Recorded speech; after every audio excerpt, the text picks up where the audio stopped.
Great, thanks, Joe. And thanks again for having us. We're really excited to be here and to present to this group. Um, and I guess before I get started, I want to just acknowledge the many co-authors that have really helped us, particularly this introductory part that I'm going to present on kind of the conceptualization of the RAD framework, or the Resist, Accept, Direct framework. So I just wanted to mention that, Colin and I are presenting, but this is really a big team effort. So today we're going to kind of put this RAD framework in the context of work that Colin's been doing, specifically looking at walleye management in Wisconsin. But the first part of the presentation, I'm going to just get started with giving a bit of context for RAD itself. And so, when we started in the development of this framework, we started with the premise that ecosystems are now changing in unprecedented ways. And if we continue to use the same approaches, then we'll likely be unsuccessful in designing effective management strategies to meet these new challenges. So we've introduced the RAD, or Resist, Accept, Direct framework, as a useful tool to help kind of navigate this unfamiliar territory of systems change.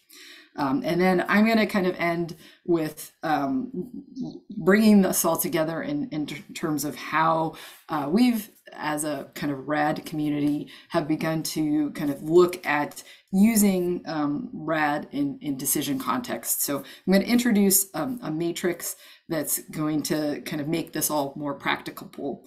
And then Colin's going to jump to an actual application that's currently being implemented in Wisconsin for walleye. So first, just to kind of lay the groundwork that ecosystems are changing, we know that fish communities are changing in unprecedented ways. This is because of climate change, as well as many other directional drivers, particularly for those that are on the edge of their distributional limits. So just as a very generic general example, you have trout, cutthroat trout, for example, that are being replaced by non-native brook trout and many western drainages.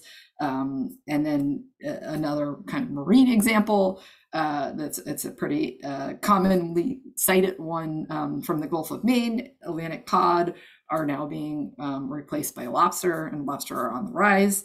And then we'll move to the Midwest, where we have the culturally important icon of walleye, and those systems are changing, and in some cases being replaced by warmer water largemouth bass. So when we think about how systems are changing, things are not and have never really been static. But when we think about the changes that are occurring now, they are directional in a way that is changing the way that we need to manage our systems. And so one thing that this is bringing things back to me personally and where I live. Joe mentioned I'm in Virginia right now. When the past doesn't reflect the future, where do we stand in terms of how we operate in terms of our management practices? And so this is just a screenshot from a National Geographic article last summer. And the caption for this was, a brook trout, Virginia state fish, swims in a river there. This fish needs cold water to thrive. And at the current rate of climate change, it may no longer be found in Virginia by 2080. And I think, this is just a personal example that brings things home to me, where I live in Virginia. I have sons that will be likely fishing in Virginia in 2080. And just like having that real, within a lifespan type of understanding makes things kind of grounds things in where they are. And so I think it's safe to say that for many, if not most, fisheries management approaches, we still look predominantly to the past for precedent. And if we base fishing off of kind of these historical contexts, we're really making a perhaps critical error in how we will manage these fisheries in the future. So, just emphasizing that we still look to the past for precedent, but if the past doesn't look like the future, these baselines that we're using may no longer make much sense. But in the near term, when we think about things, these kind of more extreme transformations are difficult to really conceptualize, and we may want to put them off because it's something that's not happening in an immediate time frame.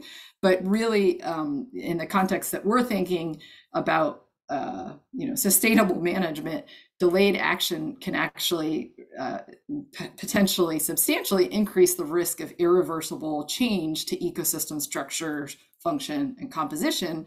And this can result in many lost opportunities to actually adapt to these ecosystem changes.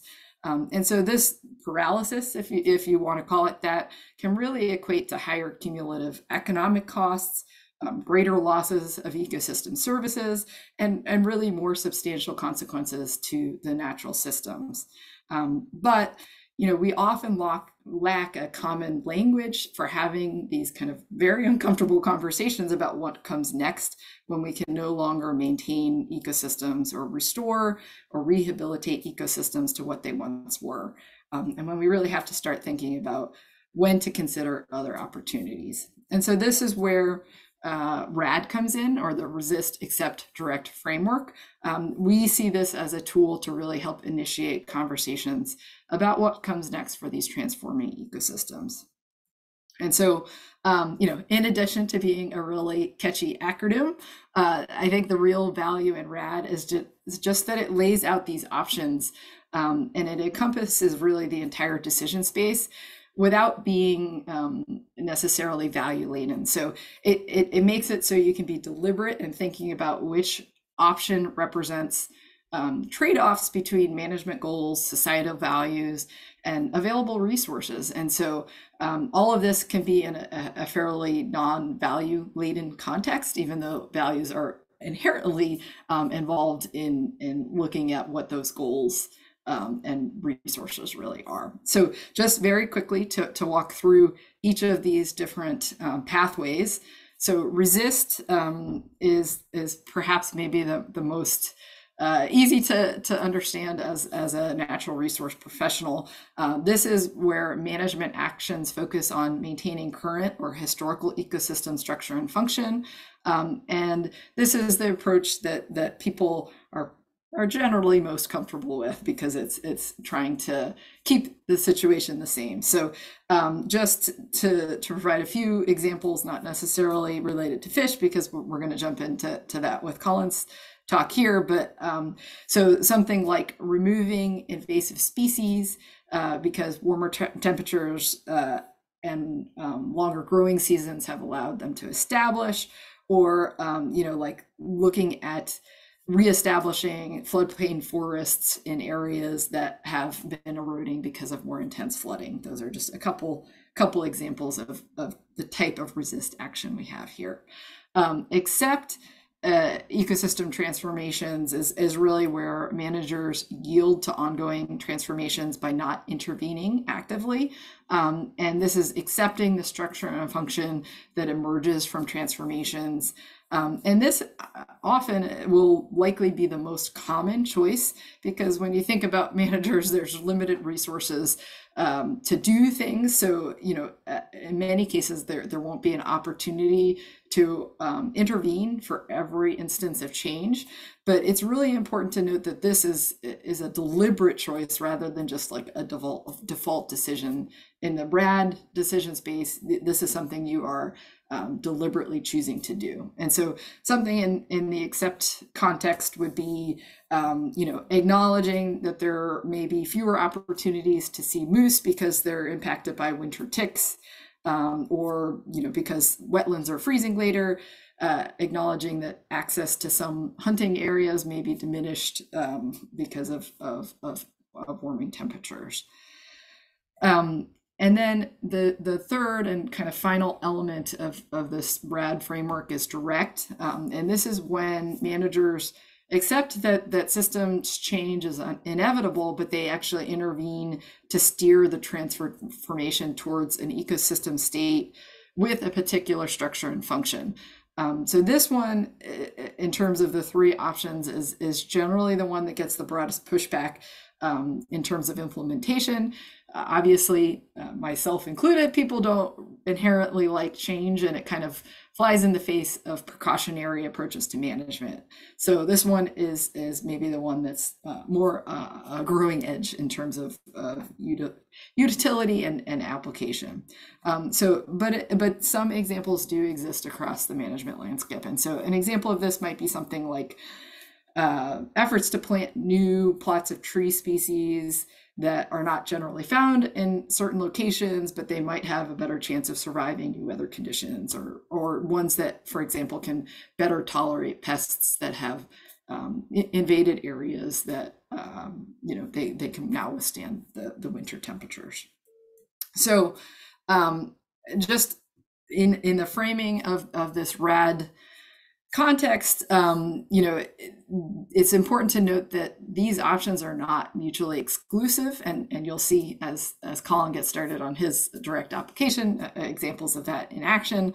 They can be implemented simultaneously, where different components of a particular system can be fall under kind of the umbrella of resist, and others can be accept, and others can be direct.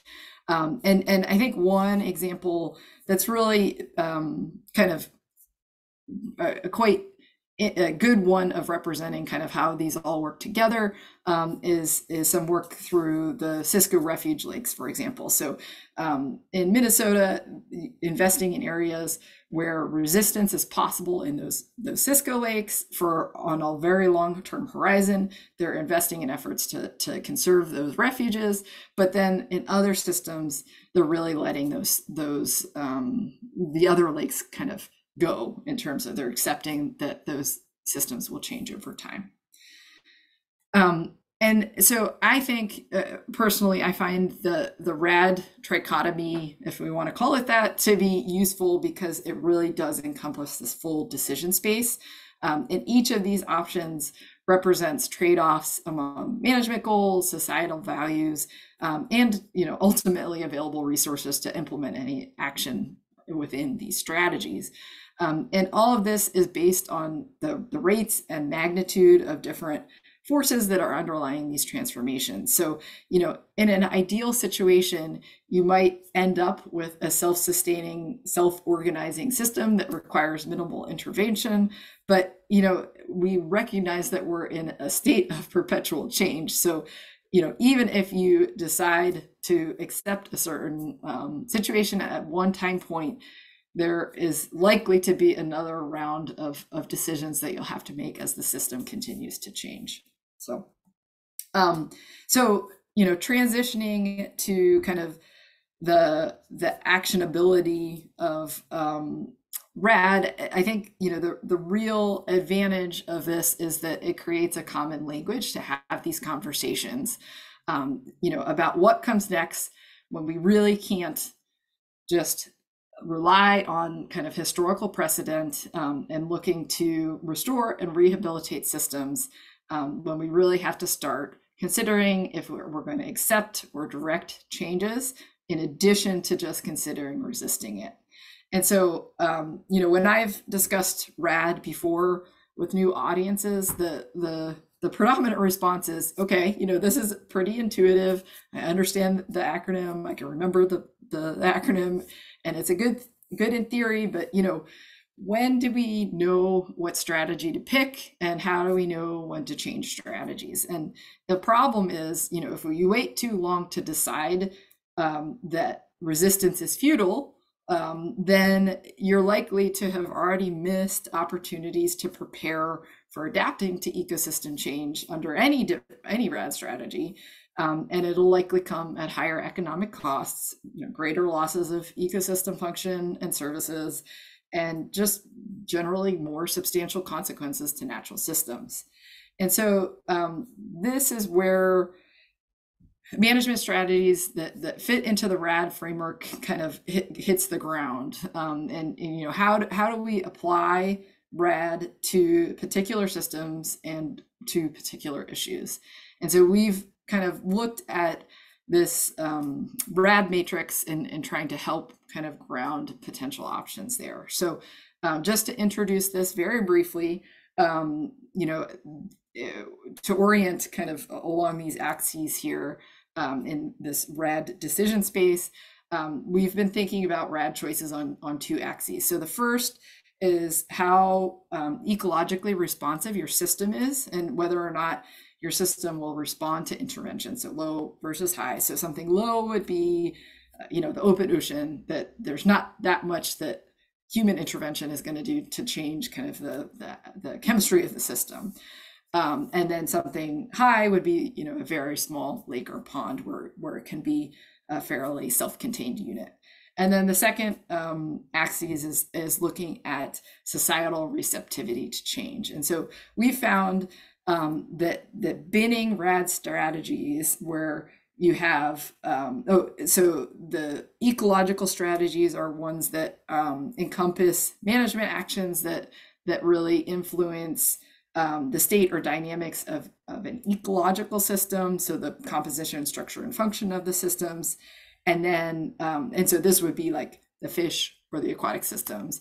And then the other type of strategy is really looking at management actions aimed at livelihoods and cultural goals. So these would be more like fishery focused strategies. And so with this, you can basically bin strategies into different scenarios and across this landscape. And so the first we've kind of termed cope, where managers can basically cope with the ecosystem change that's coming, and then they can employ ecologically accept or social resist strategies. And this would be something like a put and take fishery. This fishery is not self-sustaining and it cannot be maintained without intervention, but it still provides that service. The second bin we're calling engineer. And this is when the social systems might be averse to change, but the ecological systems can be heavily manipulated. And so basically you could do something like a really large scale restoration effort to maintain or rehabilitate a system. The third one we're terming innovate, and this is when societal receptivity to change is actually high, but the ecological system is not very responsive to intervention. And so this is kind of looking at a new management frontier where you can look at ecological accept strategies and really any sort of social strategy. And something like this might be potentially fostering new fishing or hunting opportunities for species that are newly established in a region. And then lastly, when you have both societal and ecological controllability very high on the spectrum, there can be a diverse range of options. And basically you could do any type of RAD strategy, but this is likely the part of the matrix where you're likely to get direct strategies. And so this might be taking the form of things like introducing genetically modified species that might be suitable for changing conditions, or any range of things that would steer the course of a system's transformation in a desired way. And so we see that the utility of this sort of matrix in showing managers where they are on this RAD landscape and what their options are and what the feasibility of those actions are, given kind of where they are in terms of the ability to manipulate the system or kind of work within the societal receptivity to change. So it might be that you want to move quadrants, and now kind of which levers you have to push, and you might be able to kind of work on societal receptivity to change and move something from maybe the cope to innovate quadrant, or and that might be maybe more easily accomplished than you would have previously thought. And so I'll just end with basically saying that all of this amounts to essentially informed risk taking. And so planning in the face of uncertainty is inherently a risky task, but these decisions need to be made regardless. And so the idea is to make better informed choices than those that are completely uninformed. And so, like this photo, and as you'll see when Colin presents the specific example from Wisconsin, if you're going to go swimming, would you rather know if there have been sharks in the water that day or not? And as Colin will show, and I'll stop screen sharing here, there are ways to have some information about making your decisions and using kind of RAD to orient that. And Colin will give a really nice example for walleye. So over to you, Colin. Thanks, Abby. Yeah, so you all have been sort of primed on or gotten a crash course on RAD. And so now I want to take some time to talk about, hold on a second. Now I want to take some time to talk about how we applied this to walleye in Wisconsin. And like Abby said, this is a bit of work that's been going on with a bunch of different people. First, I'll acknowledge the funding and data sources that helped us put together this app that I will show you today. We've got a lot of data from the Wisconsin Department of Natural Resources and the Great Lakes Indian Fish and Wildlife Commission. And this is work that I started as a postdoc when I was at the Missouri Co-op unit. And I've been supported by funding from them, the USGS, and the Sportfish Restoration program as well. So to start with, what I'm sure is a familiar story for a lot of people listening is that walleye are in a lot of places not doing as well as they used to be, right? So in Wisconsin, we have hundreds of walleye populations around the state. And in recent decades, there have been declines in both the abundance of adult walleye and in the success of natural recruitment in these lakes. And so with such a spatially dispersed walleye fishery and a limited amount of management resources, there are some questions that need to be asked about where or how we can best use our limited management resources to provide walleye fishing opportunities into the future in as many places as possible, but recognizing that we may not be able to do that in everywhere that was historically a walleye fishing opportunity. And there are certainly some things we can control in this system and some things we can't. We know that a lot of these walleye declines are linked to things like climate, land use and fish community composition, but also to angler harvest and things like that. And so there are some levers we can pull to manage this system and some things that we have to sort of deal with and buffer against. And so if we think about walleye and the RAD framework, what we really want to know is which of these lakes and rivers around the state should be resist, accept, or direct. And what this means for walleye most likely is that when we decide to resist the effects of, let's say, climate change on walleye, what we're thinking about for the most part is things like reducing bag limits or changing length limits, stocking where we can, maybe trying to make some habitat improvements if we can do that. And this has sort of been the default strategy for managing walleye in the state so far. We sort of default to resist, but more and more we need to think about whether or not there are some lakes where we should accept or direct. And in walleye, if we think about what an accept strategy might mean, it might mean that we see a population is declining, and instead of trying to stop or reverse that decline, we accept the decline. And maybe there's another species in that lake that is valuable to anglers and could take over some of that niche space, like largemouth bass, for example. In some places, it may make sense to allow that ecosystem to transition from a walleye fishery to more of a largemouth bass fishery. And then if we think about what a direct strategy might look like for walleye, we can think along those similar lines where we might have a population that's declining and it doesn't make sense to resist there anymore. But instead of just accepting what's happening and allowing the system to transition naturally to a new state, we might take some more active management actions to maybe introduce a species like muskie or something like that to create a new fishing opportunity in that system that may not have really existed before. And so those are sort of kind of the three paths we might think about for walleye. And so if we want to know where to resist, accept, or direct, we have to ask ourselves what pieces of information are important to allow us to decide where does it make sense to resist, accept, or direct. And that's really where the genesis of the tool began. This question of where is resistance likely to be successful? Because if we can answer that question, some of the downstream questions then would be, well, if we're not going to resist, are we going to accept or direct? But first, we probably need to be able to understand where should we resist and where should we not resist. And so the tool that we build brings together social and ecological information, again, recognizing that there are social components to these fisheries, and then obviously a biological or ecological component as well.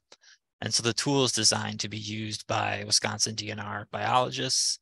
We've also shared this with the Great Lakes Indian Fish and Wildlife Commission, and they have expressed interest in using the tool as well.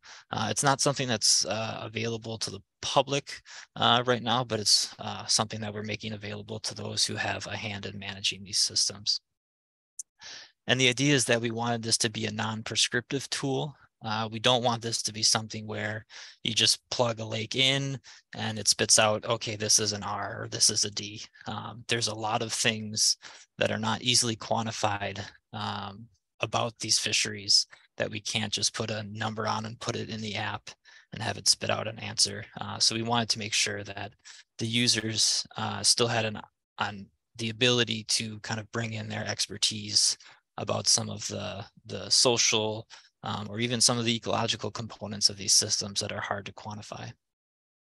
And so really the tool is just about trying to present the information that the user needs in a useful way and get them thinking in this RAD frame of mind. And the central philosophy here is that the way these decisions are probably going to go, at least the way that we have been thinking about it, is we are going to be interested in some population or some lake. And so we wanted the tool to be able to compare some lake that we care about, a focal system, to other systems that have similar characteristics. We wanted to be making sure that we're making a real honest comparison to know how is this lake doing relative to other lakes that have similar characteristics.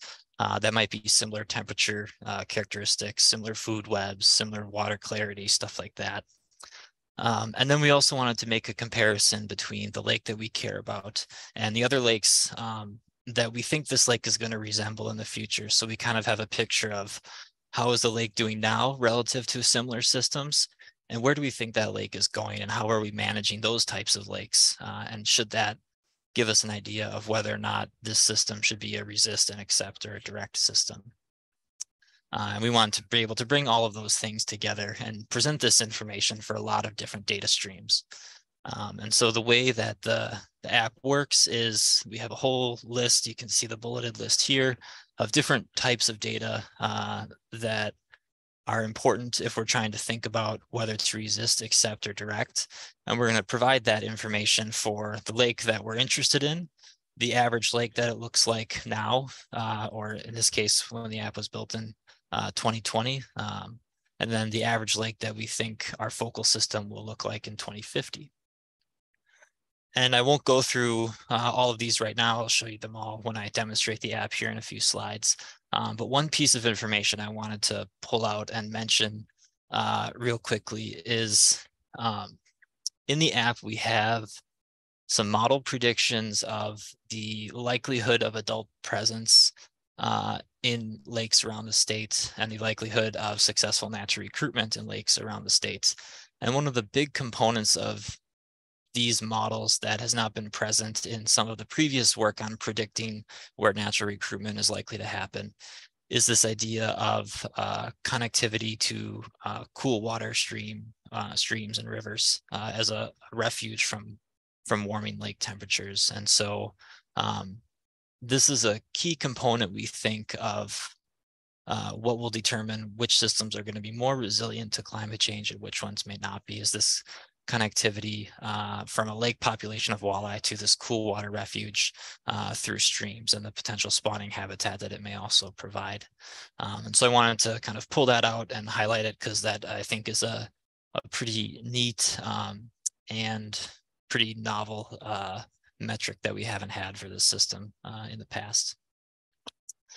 Okay, so from here, I will jump over to the app and we can run through a few different lakes and I'll show you how it works and all that sort of stuff. So, but before I do that, I just wanted to give a little background on the app too. I built it using the Shiny package in R, and currently this app is being hosted by the USGS on one of their servers. Eventually it will be housed within the Wisconsin DNR, but that sort of thing just takes a little bit of time. But yeah, so anyone could build an app like this.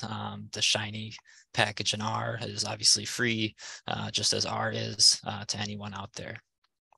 And I taught myself all of this in a few months of peace and quiet. So it's certainly possible for anyone to start from scratch and learn how to do it if they want to. All right.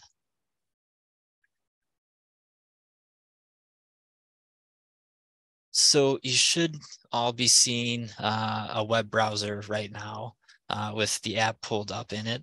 And the first thing I'll say is, and it's highlighted up here, the app is still under development. So some of the data sources in here only go up to 2020 or 2021, just because those are the data that I was pulling from to create the app. And we're working to get some of those things updated as we go along. So the first thing that the user would do, if you can imagine you're some biologist working for Gliffwick or the Wisconsin DNR, you would come up here, you have a lake in mind, you know what county it's in. So you pick the county, you start typing in the lake that you care about, and then maybe you add a few more species that you care about in addition to walleye. So we'll add some of those.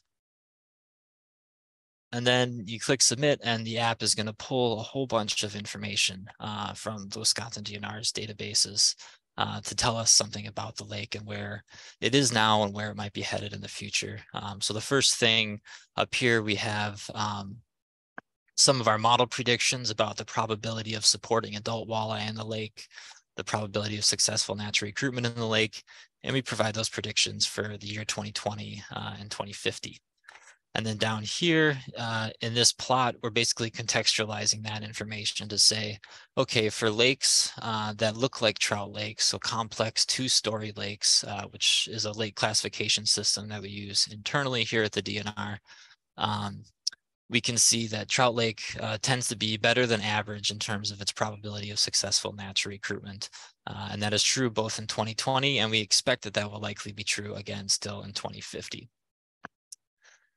As we scroll further down, there's a summary here that highlights the RAD framework, redefines sort of what these different terms might mean. There's a little blurb here that summarizes some of the information about Trout Lake. And there's even a button here where the user can download a report and hand it out to members of the public or to other people they're working with that will summarize the information in the app.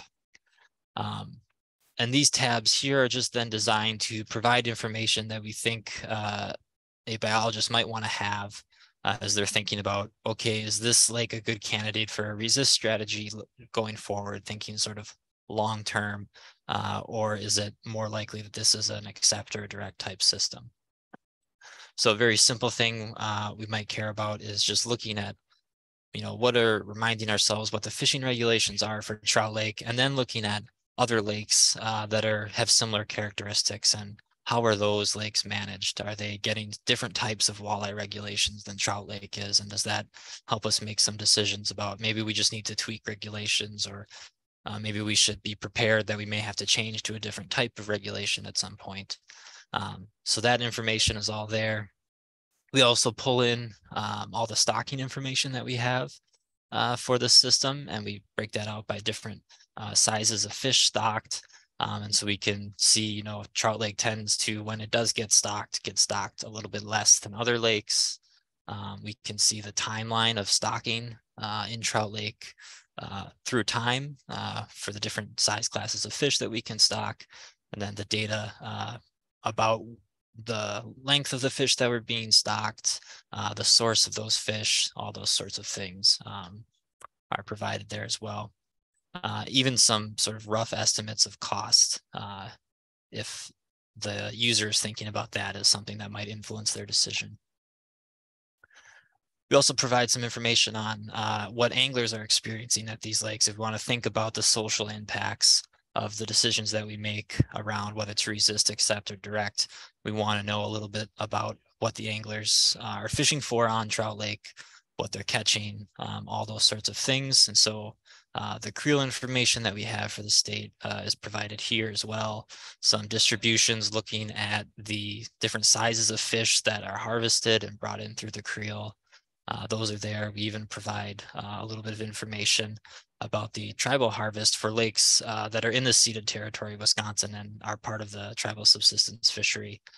We provide some information about declarations, harvest, those sorts of things for both walleye and muskie. And then we also provide a little bit of information about tribal use, understanding which bands, maybe using certain lakes more than other lakes. Again, thinking about what are some of the social impacts of the decisions that we'll be making about these lakes. We can also look at some of the standardized sampling that we've done.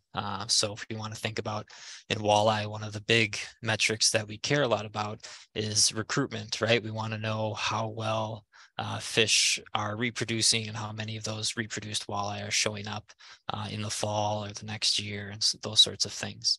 So we do a lot of surveys around the state looking for age 0 and age 1 young of year walleye. And so we provide that information here to sort of, again, give an idea of how well natural recruitment is going in a particular lake and how that compares to other lakes with similar characteristics.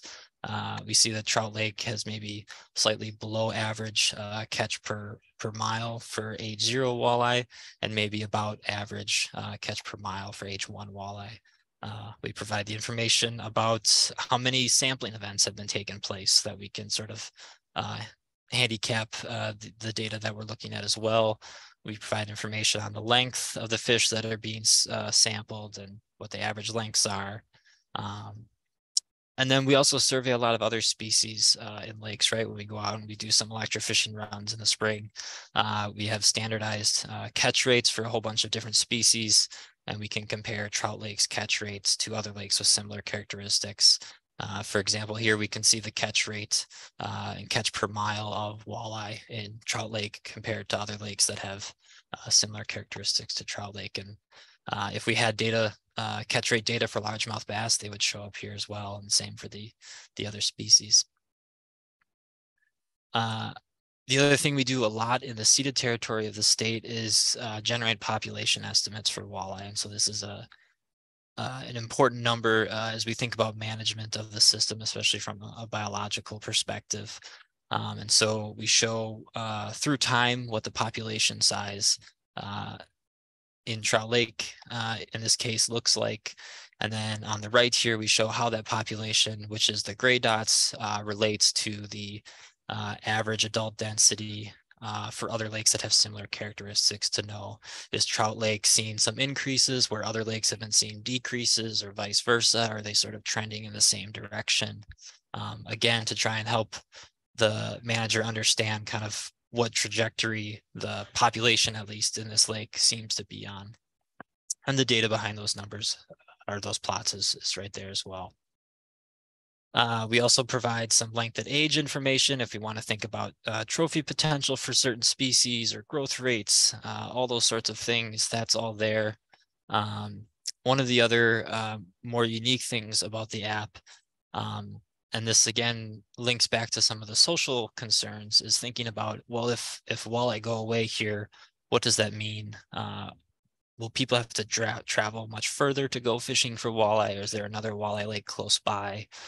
What is the travel cost associated with that? And so here we calculate all the lakes within 30, 45, and 60 miles of Trout Lake that have a greater than 0.5% chance of, or greater than 50% chance of natural recruitment. So these are other lakes that are likely to have self-sustaining populations of walleye.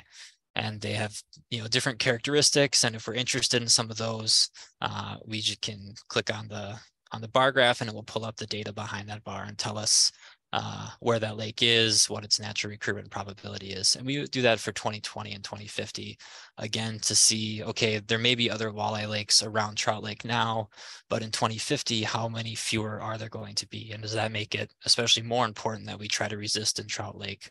Or does that mean we can not resist in Trout Lake, but we should maybe resist in another lake? And so that information is there. The last bit of travel thing here is, instead of thinking about what are the other walleye options around Trout Lake, we can also think about what are the walleye options available to anglers from a certain region of the state or a certain region of the country. And so here is a simple search. It's linked to Google Maps, basically, and you can enter in any city in the state. You can pick different lake classes that you think are important.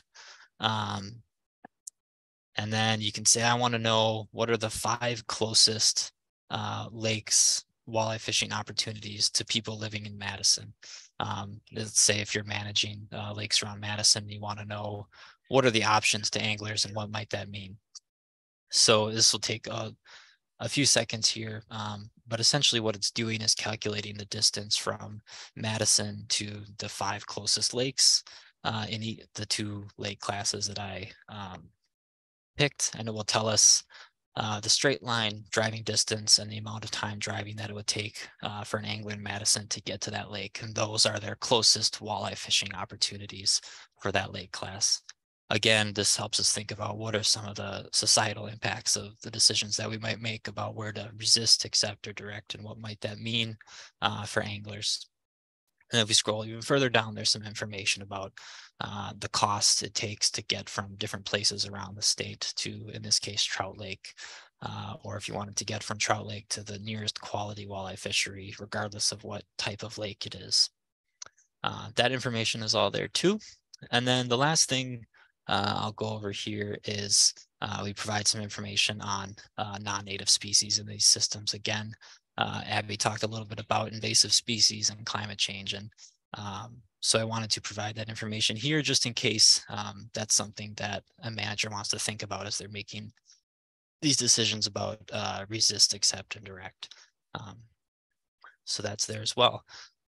Let's see, it's 1:45. I will run through one more lake and kind of show you how we think about interpreting these data to make resist, accept, or direct decision. So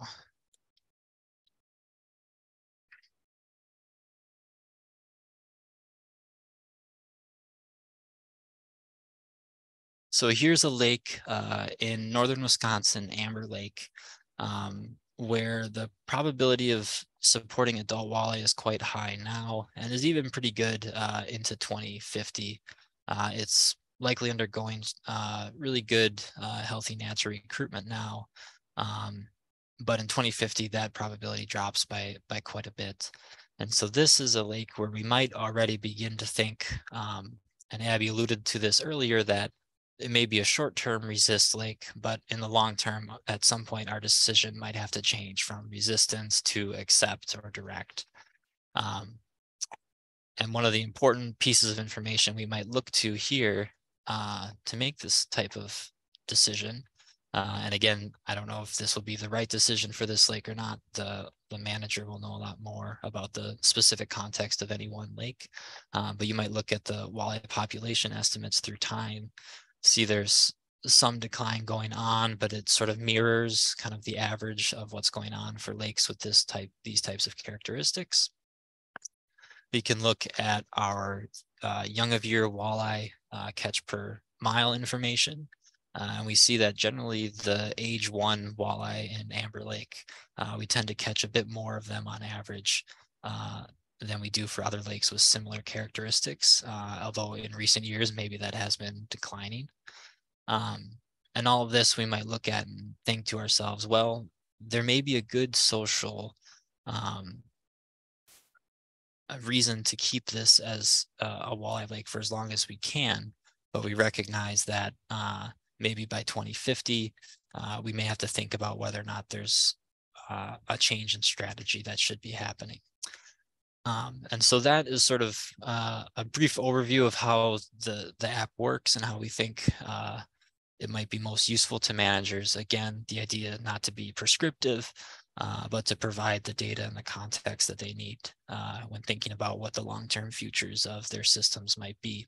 And I'll say that in Wisconsin, we recently updated the walleye management plan for the state, and this year we will begin to start implementing that plan. And so later this summer, we're going to hopefully use this app to help think about, as we implement the plan, where some opportunities to resist, accept, and direct moving forward. And so with that, I think I am done and ready to take questions. Wow, that's really cool stuff. So thank you, Colin, for sharing, and Abby for teeing us off with a really good introduction. I have a long list of questions, but I'm going to defer to our participants. So I'll again remind folks that if you have a question, please submit it using the Q&A function.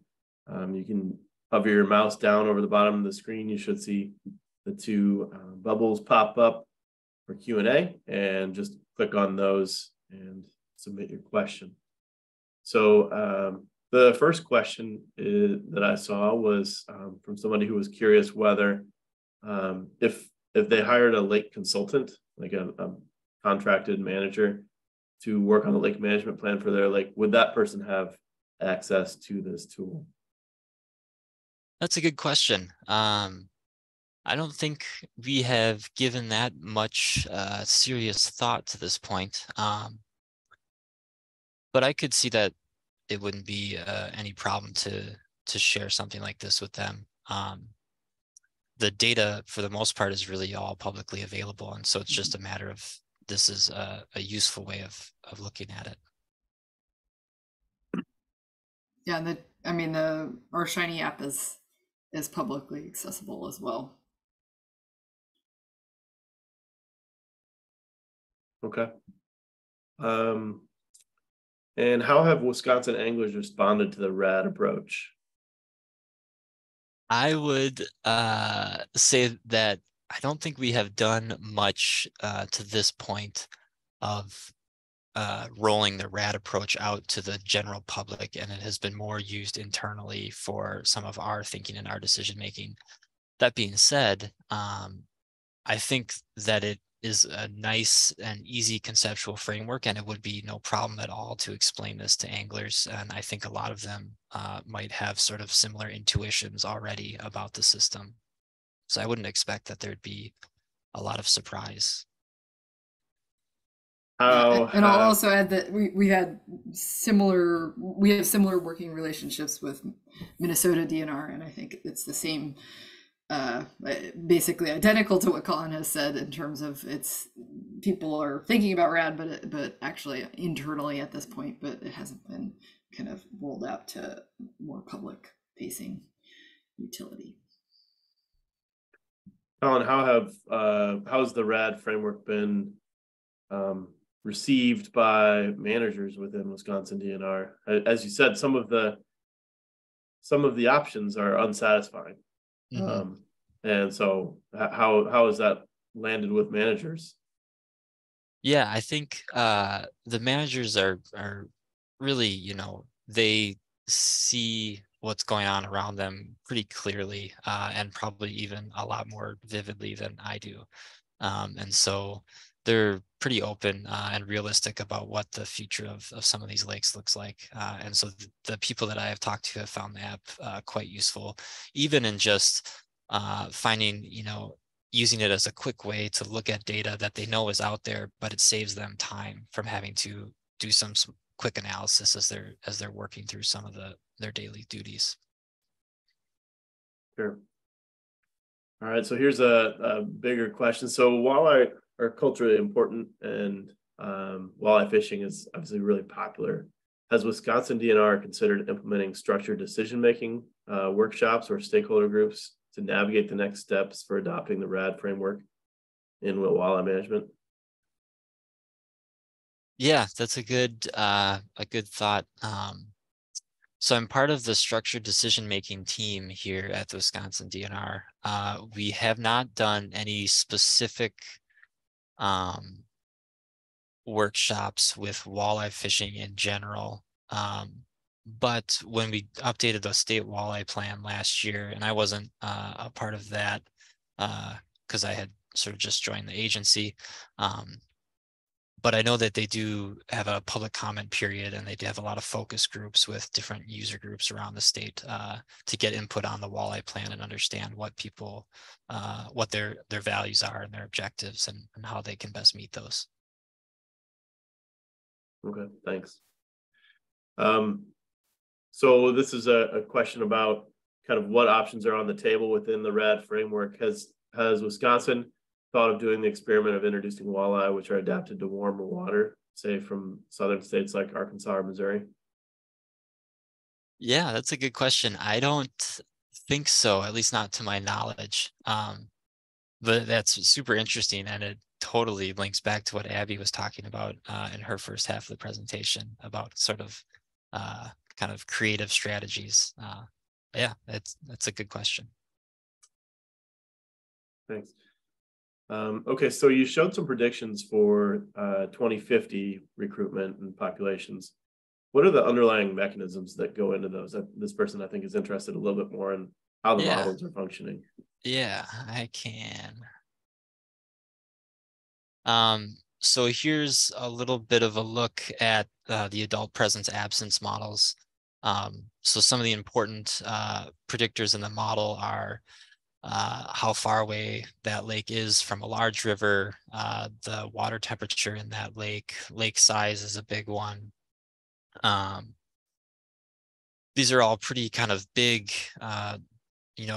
abiotic characteristics of lakes that we have, data for a lot of lakes for. And then same thing for thinking about successful natural recruitment, growing degree days, so temperature metric again, how connected it is to that cool water stream, the upstream probability of adults, so that's that cool water refuge, the depth of the lake area. A lot of these things were initially identified as important by work that Gretchen Hansen did a few years ago as well. So yeah, that's sort of what's under the hood for a lot of these models.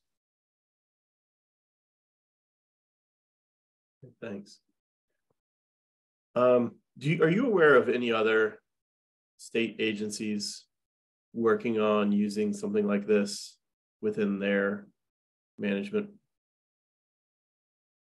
Abby, do you have any thoughts on that one? Yeah, well, I will say that Wisconsin is an earlier adopter in terms of having, or at least that I'm aware, in terms of fisheries management and implementing RAD.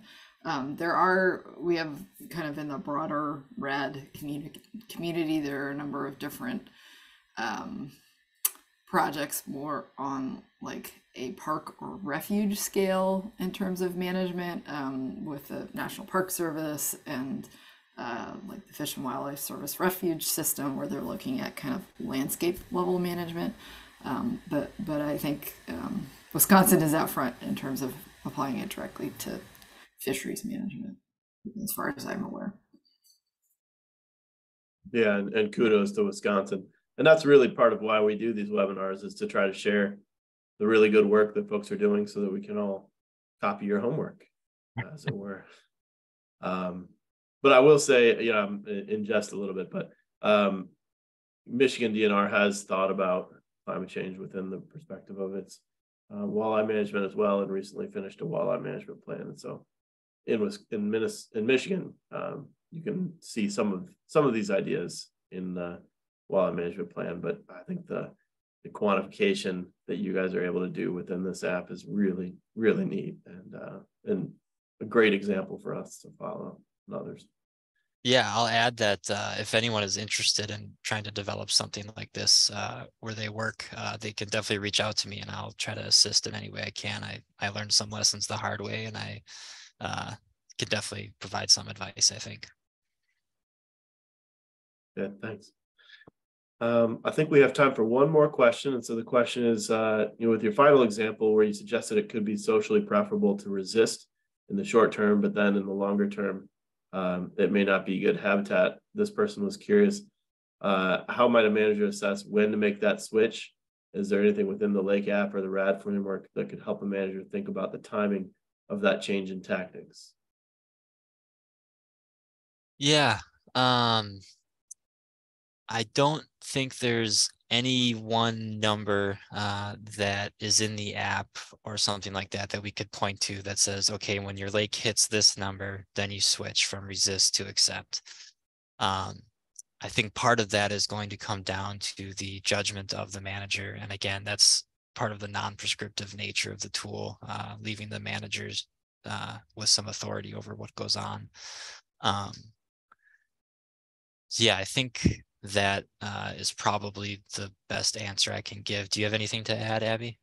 I feel the same way. I think there's an advantage and disadvantage about RAD in that it is kind of non-prescriptive in the laying out kind of these options, but there you can link it with other decision support tools and methodologies to actually kind of determine which approach is appropriate given kind of the broader landscape, decision-making landscape. And so I think that is the crux of a lot of questions that people have in terms of how to implement RAD. And it's not easy to answer. It's often like specific to each individual situation. And yeah, a lot of my recent thinking on RAD, which makes my head really hurt in trying to think about, you know, what are thresholds or what are tipping points that really can help hone in on when to switch approaches, or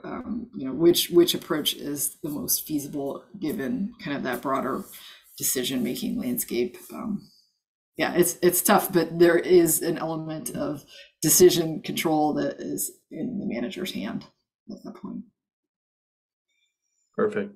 Well, thank you. Well, we are at 3 o'clock, so in the interest of keeping ourselves on time, I think I'm going to wrap us up at this point. Again, Abby and Colin, a huge thank you to both of you for sharing this tool and for explaining the RAD framework to us and make sure we're familiar with it. I think this has been a really good webinar, and I really appreciate it. So thank you. For those that are still hanging on, we do have an upcoming webinar next week. So on April 18th at the same time, we'll have Dr. Sapna Sharma talking about climate change and lake ice. So our presentation is on thin ice, our lakes feeling the heat. And we're sticking with the theme of climate change here. And if you felt this webinar was valuable and would like to share it with your colleagues, I will be emailing a link to the recording that you can share with your colleagues in a week or so. So again, thank you to Colin and Abby. Everyone else, have a great week and take care. Thanks, everyone. Thanks for having me.